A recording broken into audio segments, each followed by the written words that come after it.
Noi de când am ajuns în Japonia vrem să demontăm mitul Japoniei scumpe. Pentru a ajunge în acest oraș ne-a costat fix 15 lei. Kobe este unul dintre cele mai cosmopolite orașe din Japonia. Ia uitați în ce piațetă superbă am ajuns, parcă am o senzație așa de Austria, de Elveția. Arată foarte, foarte european totul. În fiecare stație de metrou se găsește toaletă publică, gratuită. Curățenia dinăuntru este greu de descris în cuvinte. Să mâncăm și noi niște vită Kobe, dar la niște prețuri foarte avantajoase. Nu orice vită poate să ajungă să fie considerată ca fiind vită Kobe. Să nu vă lăsați păcăliți, de obicei asemenea feluri de mâncare pe care le găsiți aici pe marginea teșghelei. Vita Kobe, mâncată la mama aia acasă în Kobe, merită toți banii și este o experiență pe care trebuie să o ai odată ce ajungi în Japonia. Și aici sunt cei mai răsfățați căței. N-am văzut căței așa răsfățați. Deci sunt tratați ca niște bebeluși, uitați.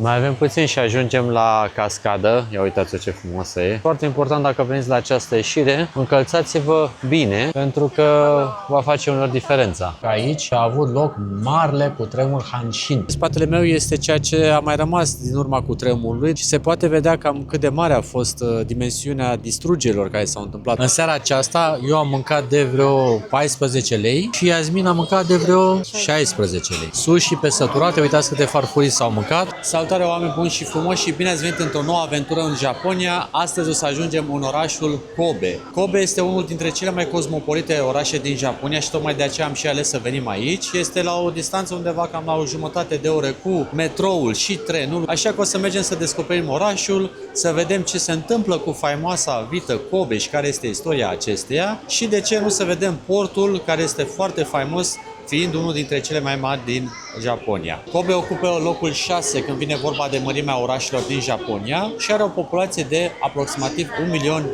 1.500.000 de rezidenți. Permiteți-mi să remarc o chestiune foarte drăguță aici. În fiecare stație de metrou se găsește toaletă publică, gratuită. Curățenia dinăuntru este greu de descris în cuvinte și vă dați seama că nu pot să filmez înăuntru, însă ce pot să vă asigur că în Japonia este unul din puținele locuri în care vrei să ai nevoie de o toaletă publică. Cum a fost la toaletă? Asta e interviul meu după ce am fost la toaleta publică.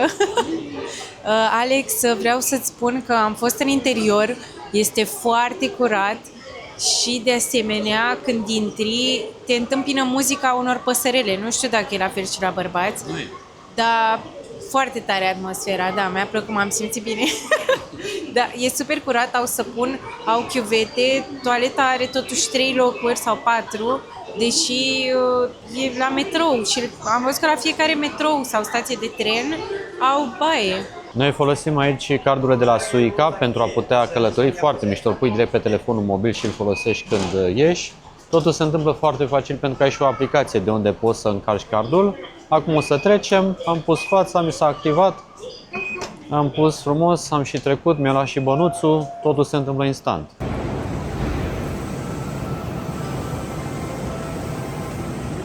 Auzi bine? Tu și pe prezentatorul Kobe de la TV? Mă gândeam, el o fi de aici născut? Ce că faci el? Stai că am eu gluma cu Kobe și zic ce glumă și a pornit așa cadrul. Chiar, adică mă așteptam la o glumă mai rea, sincer, Da. dar A mers și mie asta. mi-a plăcut.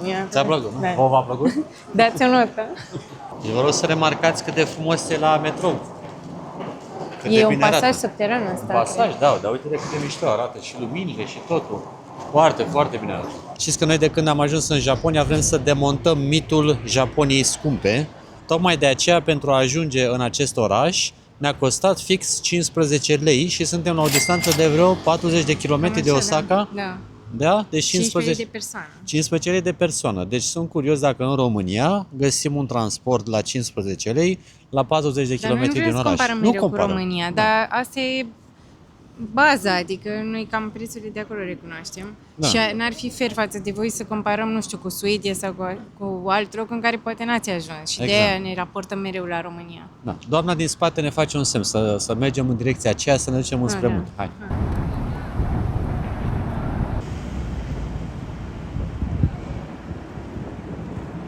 Întotdeauna când vrei să ai un mic dejun așa rapid, cum a fost cazul noi că n-am apucat să mâncăm, să venim aici. Și uitați aici, este tuna onigiri. Uitați ce frumos se desface. Opa, așa. Trebuie tras ușor ca să nu se rupă alga. A zburat alga! S-a dus. Tocmai ce ziceam. Așa, bun. Pentru că șmecheria e că alga asta nu se atinge de orez ca să nu fie umedă și e tare și să vedem cât de crunchy e.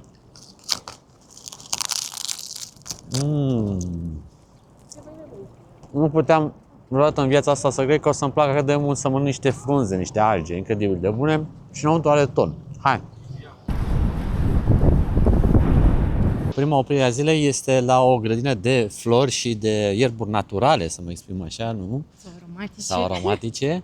Aceasta este pe vârful dealului, de unde o să și vedem foarte bine orașul Kobe. Deci avem priveliște cu natură și plante, ceea ce ne place nouă foarte tare. Urcăm pe aici și tot urcăm și uitați-vă și în sus așa cum e dealul. Eu am un pic de senzație așa de Sinaia, deci dacă aveau și niște curtocolaci pe aici, era exact ceea ce trebuia, sau un vin fier, poate ceva de genul. Hai, zic că iarăși diseară o să avem încă 575.000 de pași făcuți. Distruși suntem pe aici, prin Japonia, mergem o grămadă pe jos. Deci este o destinație foarte activă. Dacă veniți așa ca noi, face piciorul frumos ce se întâmplă pe aici. Iar astăzi, Iasmin, apropo, trebuie să o prezint cu o piruetă. Este în ziua în care fustița este din ce a cumpărat ieri. Deci deja este cu specific japonez îmbrăcată. Și cumpăra ceva specific. Te rog, să-mi fac și o piruetă singur. Tara Blugi. Foarte mișto și îmi vin bine și mă simt bine în ei. Ceea ce sper că se vede și la cadru. Eu ți-am spus că am o senzație de Sinaia. Telecabină, munte, ce mai vrei? Hello. Two one way. To one way, okay. One way, you have to walk the 2 hours. It's okay. Oh, when we come back 2 hours. Biletul a fost 60 de lei de persoană, dus întors, deci include cablu și intrarea în grădină.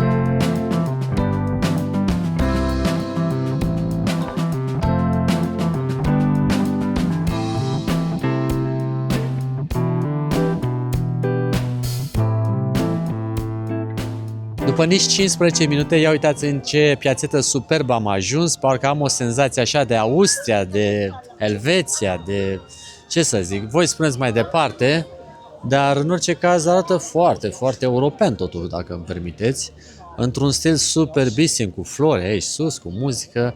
Eu sunt, cred că, singurul care vorbește așa cel mai tare, se servește și mâncare aici în zonă și deci este o piațetă unde te poți relaxa cu o bere, cu un vin. Toate plantuțele de aici sunt și ele parte din grădină și îți spune ce plantă, da, ce denumire. Uite, rozmarin.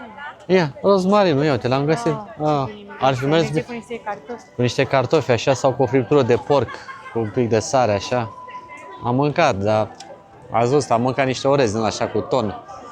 Ține un pic de foame, dar tot gândul la mâncare nu este, ce să zice? Ia uite, berbena, zice Iasmin aici. Lavandă, nu? În orice caz, sper că v-am obișnuit deja. La masa de prânz sau de seară, evident, va fi sushi, da? Deci știți foarte bine, asta este deviza noastră de aici. Nici o zi fără sushi.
behind the camera. Shali li li li.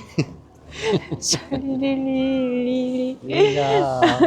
Shala li li li li li li li lo. Aoleu, chiar mă doare, Oh, dar da. era... I fall for Nici the măcar ție Shali. nu voiam să zic. Că m-am gândit dacă să țin pentru mine Da. și până la urmă m-am deschis și ți-am spus și tu Da. ai arătat tuturor. Asta este adevărul, din spatele camerei. Uneori doare.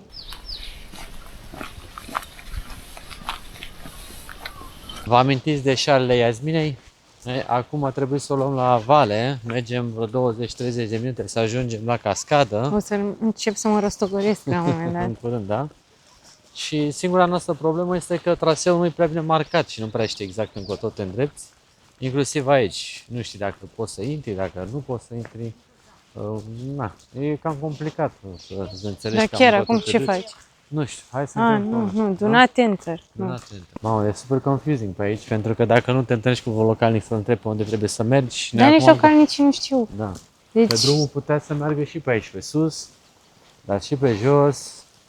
Deci provocarea e reală și marcajul destul de slab, da? Doamne, Hai. deci dacă nu găsim nici cascade, e efectiv mare fail. Adică sus a fost ok, a fost drăguț, dar după aia noi ne-am dat seama că toate atracțiile interesante sunt între stația de sus și stația din mijloc. Am coborât până la mijloc ca să ne dăm seama că nu mai putem să mai urcăm încă o dată cu cablu, că deja ni se epuizase biletul și că practic am dat skip la toate chestiile interesante și acum mergem pe drumul ăsta super abrupt și nu știm dacă ne ducem măcar la cascadă.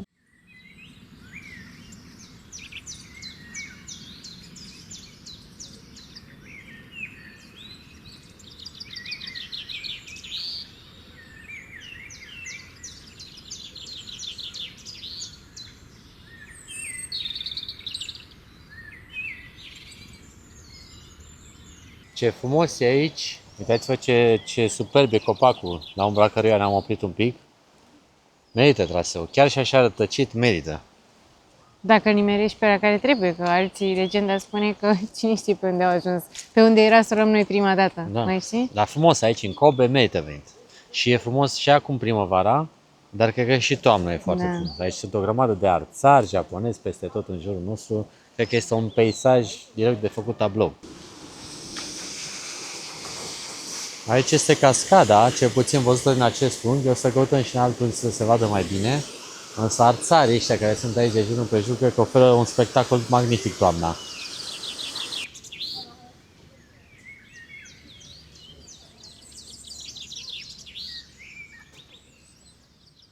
Mai avem puțin și ajungem la cascadă. Ia uitați-o ce frumoasă e. Cea mare, dacă până aici am văzut și altele. Și traseul în continuare este foarte frumos și destul de bine întreținut, cu balustrade, tot felul de zone astea de protecție, pentru că alunecă destul de tare pietre și vorba aceea este uscat pe jos. Vă dați seama ce e aici când plouă. Deci foarte important, dacă veniți la această ieșire, încălțați-vă bine, pentru că va face uneori diferența.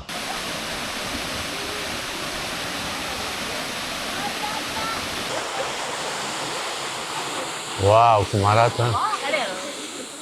Da, foarte frumoasă cascada și partea aceea, dar și zona aceasta. Este o cascadă dublă, cea mică și cea mare, cu două jacuzzi-uri, cum spunea Iasmin. Ai all inclusiv. Da, foarte frumos.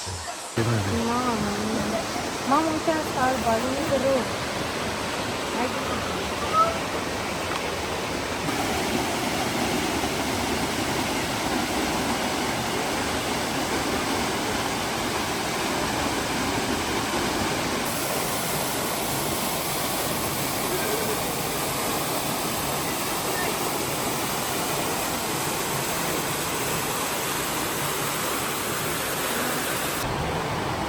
Melco.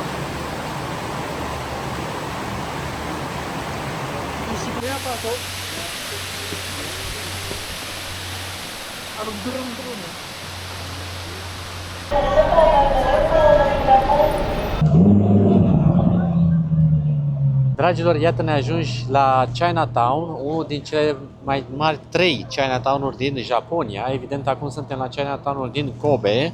Obvious. Evident, și nu am ales întâmplător să venim aici, ci pentru că Iasmin vrea să-mi facă o surpriză și a găsit un restaurant unde putem să mâncăm și noi niște vită Kobe, dar la niște prețuri foarte avantajoase și asta se întâmplă aici în Chinatown. Hai să vedem cum arată. Arată locul, bine da? deja. Deja se prezintă bine și cum se mănâncă. Ne o foame de nu mai avem cuvinte să vă spunem. Dar să nu fie prea foame, că totuși nu e atât de ieftină vita aia, adică o bucățică așa. Da, o să ne mânjim Mâncăm un după pic, aia da. sushi.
Specialitatea casei clar este vita Kobe și acum Iasmin o să găsească cea mai bună variantă, pentru că v-am spus, e destul de costisitoare, o să vă spun și cât costă să servești acest tip de mâncare aici.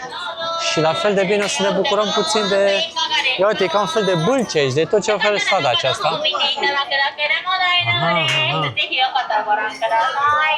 Deci uite, sunt copiii, trag aici la chestii și câștigi diverse lucruri.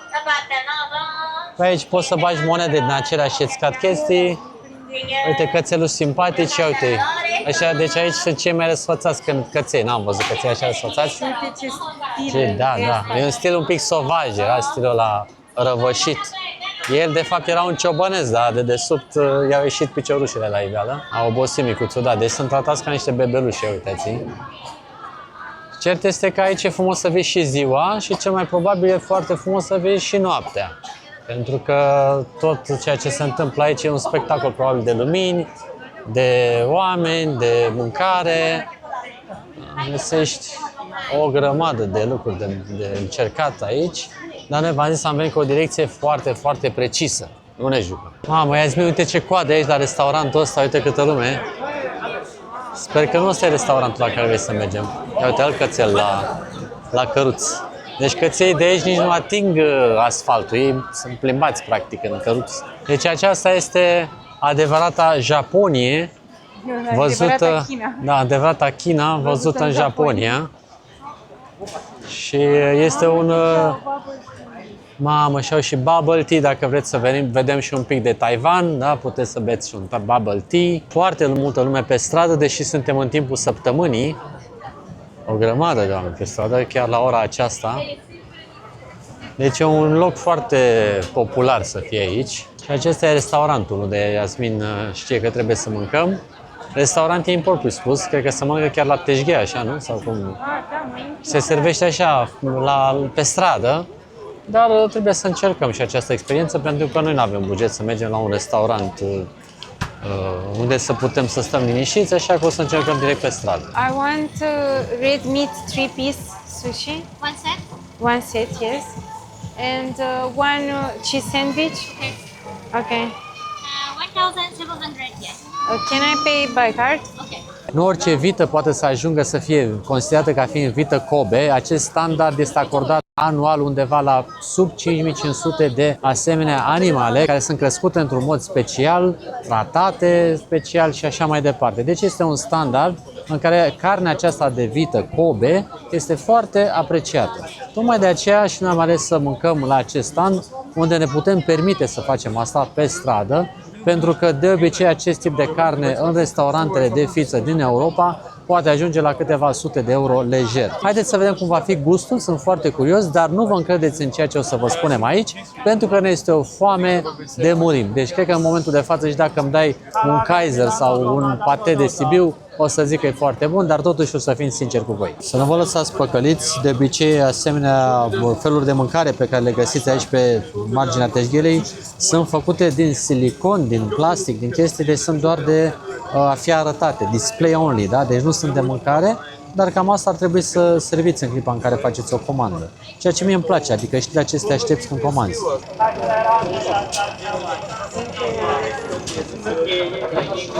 A venit mâncarea și sunt super curios să văd ce gust are Vita Kobe. Pentru un set de 3 piese, cu 3 bucăți de tip sushi și carnea pe deasupra, am dat magica cifră de 33 de lei și acum sunt foarte curios să văd ce gust are. Bineînțeles că Iasmin deja a gustat, de aceea au și rămas 2, dar e momentul meu acum să strălucesc. Deci, se ia cu wasabi, așa am văzut că se servește. Carnea e bine prăjită și are și niște sare pe deasupra și niște mirodenii, ceea ce, mamă, deci nu mai pot împlo în gură de foame. Ai grijă, te rog, apropia Vai, de ia, gură. ia, să vedem, apropiat de gură să-mi dau pe jos, că vă dați seama, e problemă. Mai vii de acasă, Vita Kobe. Ce bun e. Mamă. Deci ce mi se pare super special la video aceasta este în primul rând că este suculentă, nu este deloc ațoasă, absolut deloc, și foarte bogată în gust. Dar combinația asta și cu wasabi și cu orez, cred eu că îi potențează și mai mult gustul. Deci e o combinație foarte reușită să mănânci Vita Kobe așa. Cred că aș putea mânca liniștit kilograme întregi de Vita Kobe pentru că îmi place super mult. Deci prima oară în viața mea, când gust, nu știu, mamă, dacă te și mi-ai dat când eram mic Vita Kobe și nu știu, să-mi zici.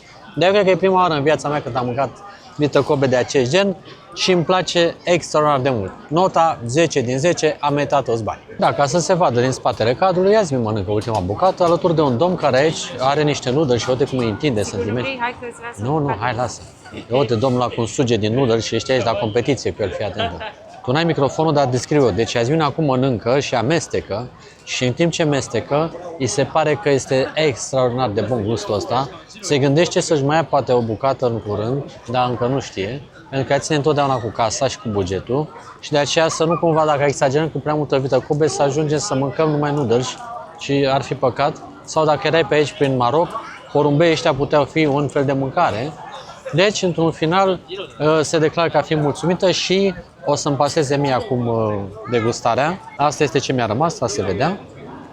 Vezi că e foarte puternic wasabi. E foarte puternic. Să nu pui prea mult, că într-adevăr nu se mai simte deloc. Da, e problema. Deci dacă pui prea mult wasabi, se duce gustul. Deci super bună Vita. Dar vezi că șmecheria este că și o fac așa foarte subțirică, știi? Pentru că e scumpă. E scumpă, nu? Dar uite-te un pic prin ea, nu știu dacă se vede la cameră. Uite-te prin ea că se văd așa fascicule de grăsime, vezi? Bă, frate, e o treabă anume, adică nu e ok așa o chestie pur și simplu, talbă. Da. Revin. 20 din 10. Bună rău. I-am zis Iasmine, poate găsim totuși o shawarma, că mie tot în continuare mi-e poftă de shawarma de vită preferata mea. Mă rog, am găsit un sandwich cu vită Kobe, deci iarăși filet fonflé, s'il vous plaît. Să vedem cum e. Cred că e luat doar pâine. Am luat doar pâine pentru că carnea a fost mâncată de Iasmin, glumesc, am găsit și niște carne. Sau e ceapa aia? Sau ceapă, într-adevăr. Sper că mai găsesc carne, că am degustat ea. E pofticioasă, asta e problema. E pofticioasă și când gustă, mă rog, a mai rămas ceva și pentru mine, da. Stați așa să vă arăt. Dar e greu și cu brezișoare și cu bățul, cu ăsta. Cu... Aoleu, te rog eu să nu dai pe jos, că Ia. țin eu în strat. Mai e ceva. Da? Ia să vedem, am găsit niște carne. Super bun. Mega bun. De asta cât a costat iubire. 18 lei. Dar numai 18 lei și ai și brânză. Și e mișto. Adică din astea două, sincer, te saturi. Deși nu era foame. Chiar e bun. Deci Vita Kobe, mâncată la mama aia acasă în Kobe, merită toți banii și este o experiență pe care trebuie să o ai odată ce ajungi în Japonia. The name? Mumuca! Mumuca! Arigato! Puteți să remarcați și gurile de canal ce frumoase sunt. Welcome to Kobe. Adică au grijă la toate detaliile, deși mulți oameni nu le remarcă. Uitați-le cât de frumoase sunt. Când vine vorba de China, întotdeauna ne gândim la rață și aici toată coada asta este pentru a servi un sandwich cu piept de rață, care este făcut așa, uitați-l, împachetat într-o foaie de orez. Deci clar, chinezii sunt specializați pe rața aceea făcută la cuptor. Foarte, foarte bună. Am gustat-o și noi. Dacă n-ați văzut vlogurile din China, trebuie să vedeți, îmi plouă în gură, pentru că rața și mai ales pieptul de rață și pielea aia crocantă cu zahăr egal love, cel mai bun desert pentru mine.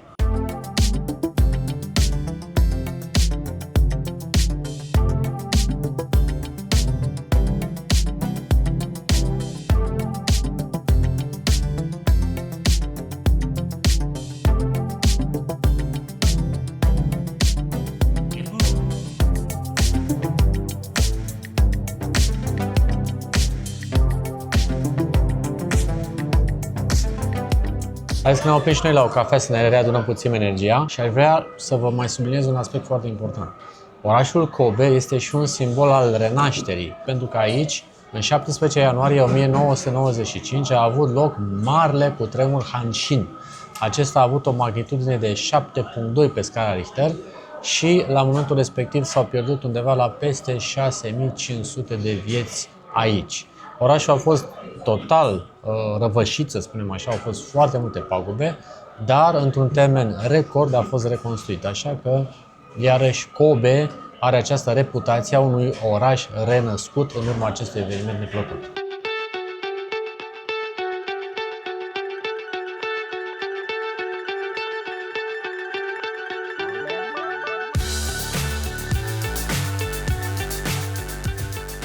Am venit să vizităm și portul, pentru că orașul Kobe a fost unul din primele orașe din Japonia care a fost deschis comerțului internațional în anul 1868. Deci, de aceea putem vedea și aceste clădiri foarte moderne aici în prejurul portului, pentru că aici influențele occidentale și-au făcut simțită prezența, iar turnul acesta pe care îl vedem aici este denumit și turnul portului, având și un scop de observație de acolo de undeva de sus. Dar noi o să mergem să ne plimbăm pe aici, să vedem care este viața din port și să ne bucurăm de această faleză absolut fabuloasă pe care o putem vedea aici cu toată arhitectura de rigoare.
Aici în spatele meu este ceea ce a mai rămas din urma cutremurului, dar e ca un fel de muzeu în aer liber și se poate vedea cam cât de mare a fost dimensiunea distrugerilor care s-au întâmplat aici. Deci tot ceea ce s-a păstrat aici are scopul de a ne aminti cât de puternică este natura și cât de multe distrugeri au fost în urma cutremurului din 1995. Și cât de atenți ar trebui să fim atunci când vine vorba de construcții și de responsabilitatea pe care o avem atunci când se construiesc orașele. Deci distrugerile au fost masive și tot ceea ce vedem aici are acest scop de a ne ține această amintire vie.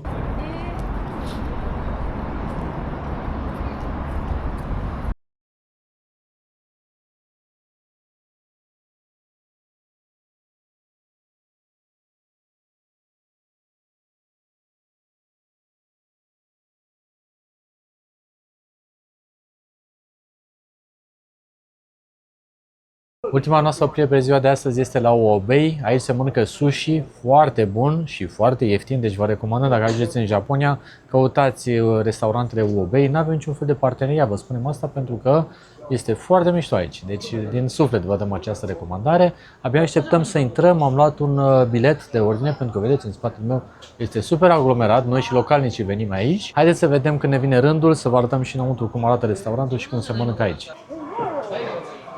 E bine, e bine, ia uite, a început să vină comanda mea preferată, salata de ton. Mulțumită? Așa, Iasmin mi-a spus că aici, față de cealaltă experiență de la același restaurant, mi se pare că e mai neplăcut. Neglijent. E mai neglijent, se pare, deși... Tăiate așa bine. Deci nu sunt tăiate așa bine, zice Iasmin. E, da, despre asta vorbim. Ia uitați aici. Și în tempura. Mă apuc de treabă că deja farfuriile sunt mult prea pline ca să le mai țin așa. Oameni buni și frumoși, noi v-am spus că vrem să demontăm mitul ăsta cu Japonia scumpă. În seara aceasta eu am mâncat de vreo 14 lei și Iasmin a mâncat de vreo 16 lei. Sushi pe săturate, uitați câte farfurii s-au mâncat. Deci, concluziile le trageți singuri. Cert Bine, este... ne mâncăm și puțin, adică nu vreau să Da. pară că facem foamea și după aia ne lăudăm că ce Mergem la ieftin colț și ne e. băgăm. Dar pur și simplu, nu știu, ne ajunge. Adică E suficient. Eu am mâncat fiecare vreo 4 farfurii, dar nu știu, e Ne-am bine, săturat, adică ne-am sper săturat. sănătos, mergem o grămadă, nu ne e foame,